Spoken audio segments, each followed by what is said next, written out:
Hello बच्चों, तो हमारा चैप्टर चल रहा है कोशिका चक्र और कोशिका विभाजन।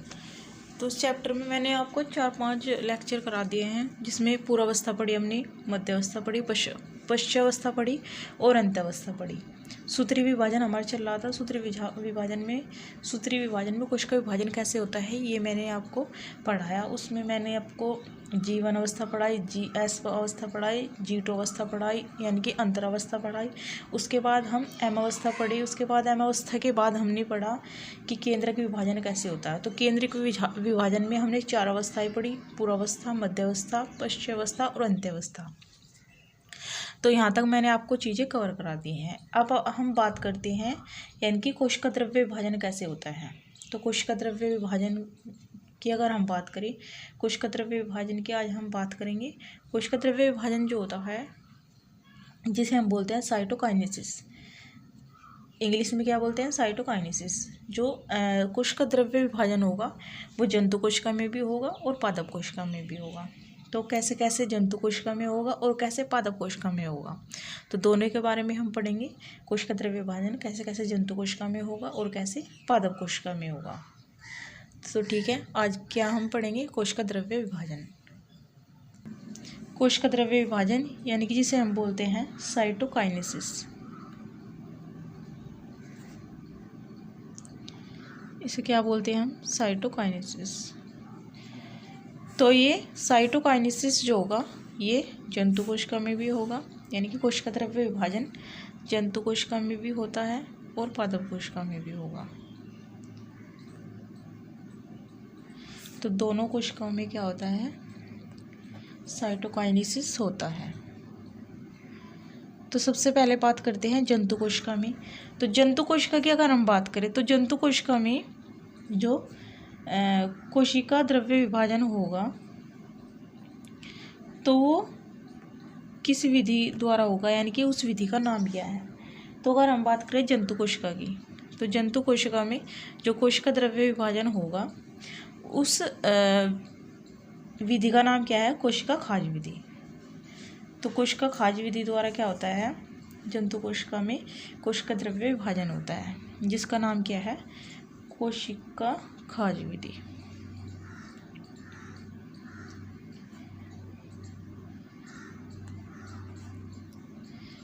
कोशिका खाज विधि यानी कि इसे इंग्लिश में क्या बोलते हैं, सेल फैरो मेथड। सेल फैरो मेथड बोलते हैं उसे इंग्लिश में। तो कोशिका खाज विधि द्वारा क्या होता है, कोशिका द्रव्य विभाजन होगा जंतु कोशिका में। तो सबसे पहले बात करते हैं जंतु कोशिका की। जंतु कोशिका में तो जैसे मैंने बताया किस में होगा, जंतु में यानी कि प्राणी कोशिका में पाई जाती है। तो सबसे पहला पॉइंट यही, ये किस में होंगे, ये जंतु में होंगे, जंतु में होंगे यानी कि प्राणी कोशिका में पाए जाएंगे। प्राणी कोशिका में क्या होंगे, पाए जाते हैं। तो ये हो गया पहला पॉइंट।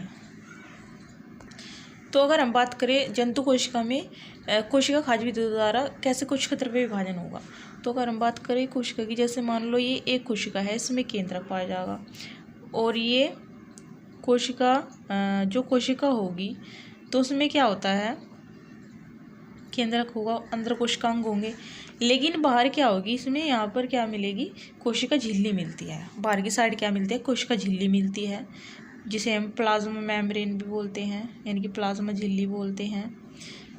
तो बाहर क्या मिलती है, इसमें कोशिका झिल्ली मिलती है। कोशिका झिल्ली बोल लो या सेल मेम्ब्रेन भी कहते हैं, प्लाज्मा झिल्ली भी बोलते हैं, इसे ही बोलते हैं कोशिका झिल्ली को। तो बाहर क्या मिलती है, इसके कोशिका झिल्ली मिलती है। ये बाहर क्या है, कोशिका झिल्ली है। लेकिन कोशिका झिल्ली जो मिलेगी वो कैसी होती है, कोशिका झिल्ली लचीली होती है। मैंने कोशिका में भी आपको पढ़ाया, कोशिका झिल्ली कैसी थी, लचीली थी, यानी कि उसमें क्या था, लचीलेपन था। तो कोशिका झिल्ली कैसी थी, लचीली थी, जिसे हम सेल मेम्ब्रेन भी बोलते हैं, सेल मेम्ब्रेन भी बोला था। तो कोशिका झिल्ली क्या होती है, प्राणी कोशिका में लचीली होती है। तो लचीली होने के कारण क्या होती है, ये अंदर किसी भी साइड से मुड़ सकती है, यानी कि लचीलापन होने के साथ क्या होता है, इसमें जो लचीली होती है तो किसी भी साइड क्या होती है, आसानी से मुड़ सकती है। तो इसलिए क्या होता है, इसमें लचीलेपन होने के कारण ये अंदर की साइड क्या होगी, कोशिका अंदर की साइड मुड़ जाएगी। अंदर की साइड क्या होगी, ये घुमाव सा ले लेती है, अंदर की साइड ऐसे घूम जाएगी ये। जैसे ये कोशिका है तो अंदर की साइड क्या होगी, ये घूम जाती है। तो अंदर की साइड क्या होगी, ये घुमाव ले लेती है। लचीले होने के कारण कोशिका क्या होगी, अंदर की तरफ घूम जाएगी, अंदर की तरफ। तो कोशिका झिल्ली क्या होती है, जैसे अंदर की तरफ घूम जाती है तो इसमें यहाँ पर क्या मिलेंगे, जहाँ पर ये घूम जाती है तो उसमें कोशिकांग तो मिलेंगे, कोशिकांग तो मिलते हैं।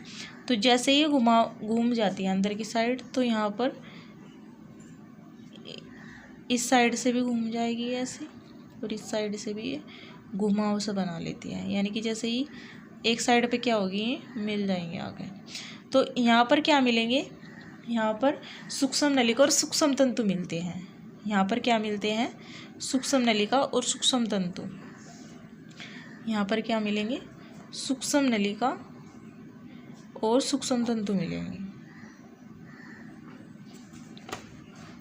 सूक्ष्म नलिका और सूक्ष्म तंतु यहाँ पर क्या होंगे, पाए जाएंगे। यानी कि इनसे यहाँ पर क्या होगी, घुमाव सा आ जाता है।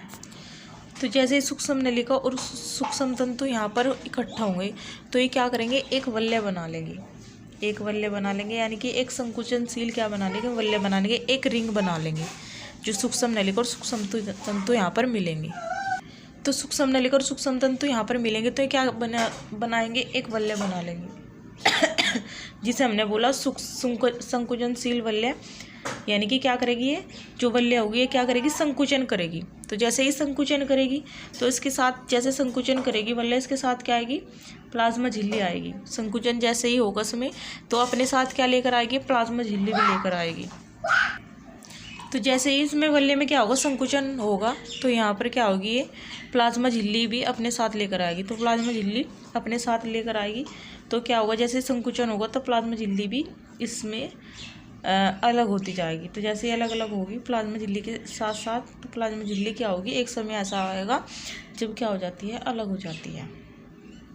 तो ये क्या है, प्लाज्मा झिल्ली होकर वलय के साथ क्या आती है, प्लाज्मा झिल्ली अलग हो जाती है। तो इस तरह से क्या होगी, एक कोशिका दो कोशिका में बट जाती है। तो ऐसे एक कोशिका से दो कोशिका का निर्माण होगा। तो ये मैंने यहाँ पर आपको यहाँ से वलय यहाँ पर आपको समझाया है। संकुचनशील वलय के बाद क्या होगा, प्लाज्मा झिल्ली अलग होती जाएगी और एक समय ऐसा आएगा तब ये अलग हो जाएगी। तो इस विधि को बोला हमने कोशिका खाज विधि।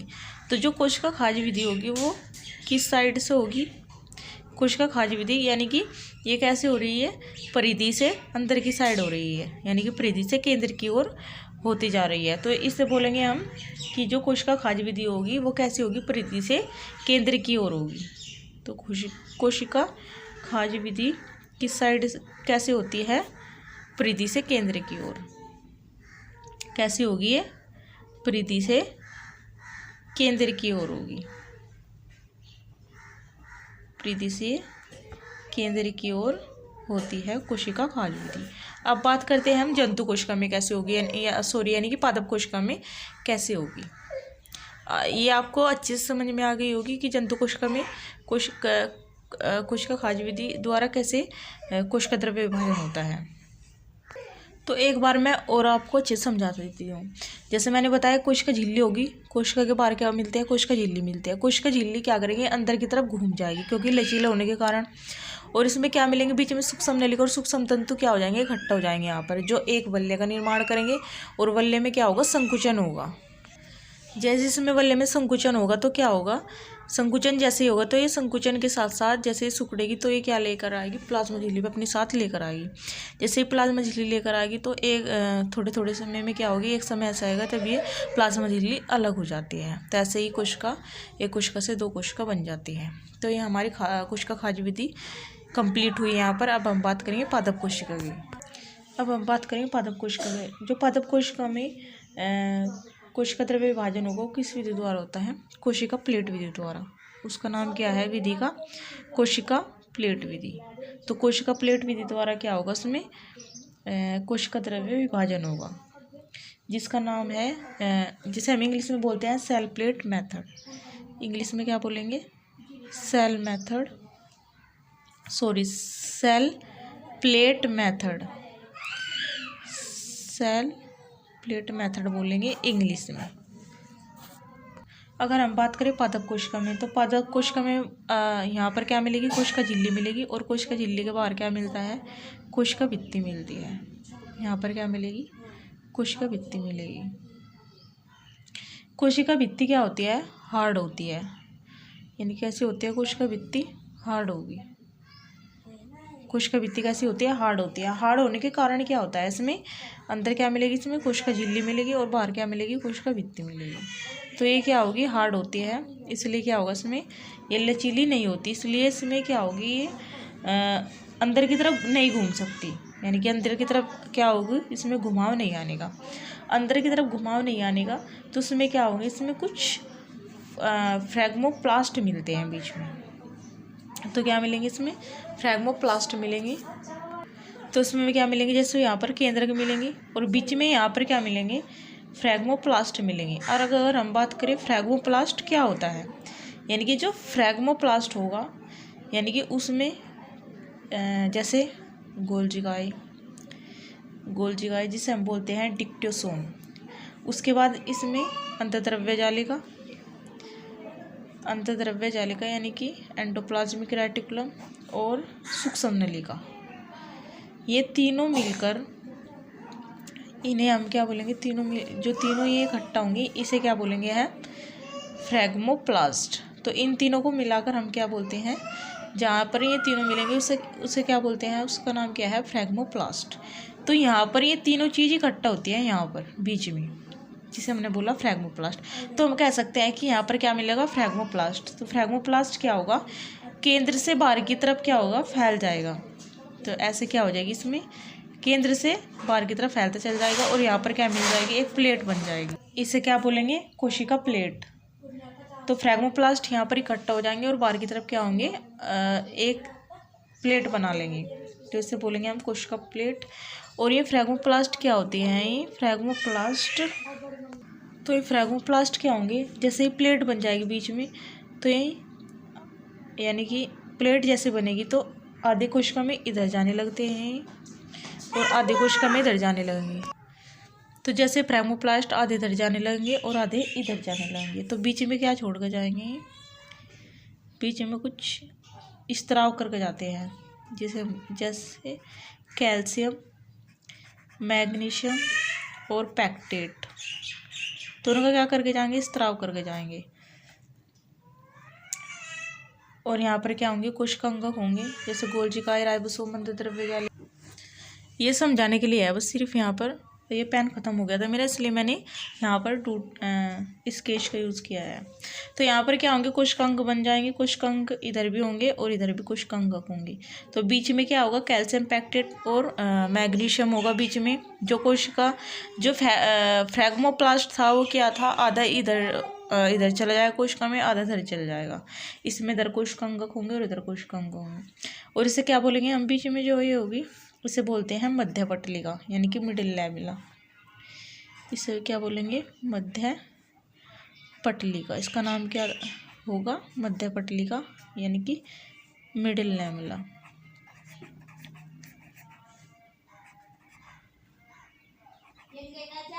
Middle lamella. तो उसके बाद क्या होगा, उसके बाद इधर भी कोशिका भित्ति बनेगी और इधर भी मिडिल लैमेला के इधर भी कोशिका भित्ति बनती है और इधर भी कोशिका भित्ति बनती है। तो इस तरह क्या होगा, कोशिका प्लेट विधि द्वारा क्या होगी, कोशिका द्रव्य विभाजन होगा प्लांट में, यानी कि पादप कोशिका में। तो जो कोशिका द्रव्य विभाजन हुआ, ये कैसे हुआ, ये केंद्र से परिधि की तरफ हुआ। इसमें कैसे होगा, पादप कोशिका में केंद्र से परिधि की तरह हुआ, केंद्र से परिधि की ओर हुआ कोशिका द्रव्य विभाजन, यानी कि कोशिका प्लेट विधि जो थी, हम कह सकते हैं कोशिका प्लेट विधि की केंद्र से परिधि की ओर होगी। कोशिका प्लेट विधि जो होगी वो केंद्र से परिधि की ओर होगी। तो कोशिका प्लेट विधि जो होगी वो केंद्र से परिधि की ओर होगी।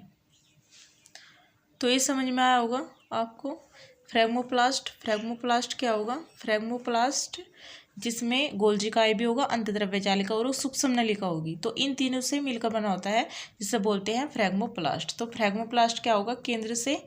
केंद्र पर इकट्ठा होगा। तो ये केंद्र से परिधि की ओर जाने लगेगा और किसका निर्माण होगा? एक प्लेट का निर्माण होगा, जिससे न हमने बोला कोशिका प्लेट विधि, यानी कि कोशिका प्लेट इसमें बीच में बन जाएगी। और कोशिका प्लेट जैसे ही बनेगी तो ये क्या होगा? फ्रेगमोप्लास्ट आधा इस तरफ जाने लगेगा और आधा इस तरफ जाने लगेगा। तो जैसे ही जाने लगेगा तो इसमें कोशिकांग इधर भी होंगे, कोशिकांग इधर भी होंगे। तो इसमें यहाँ पर बीच में क्योंकि सारे आधे इधर हो गए, फ्रेगमोप्लास्ट आधे इधर हो गए, तो बीच में क्या बचा? कैल्शियम, मैग्नीशियम और पैक्टेट, जिसे हमने नाम दिया, जिसका नाम है मध्य पटलिका यानी कि मिडिल लैमेला। तो बीच में क्या रह जाएगा? कैल्शियम, मैग्नीशियम और पैक्टेट एक शर्करा है।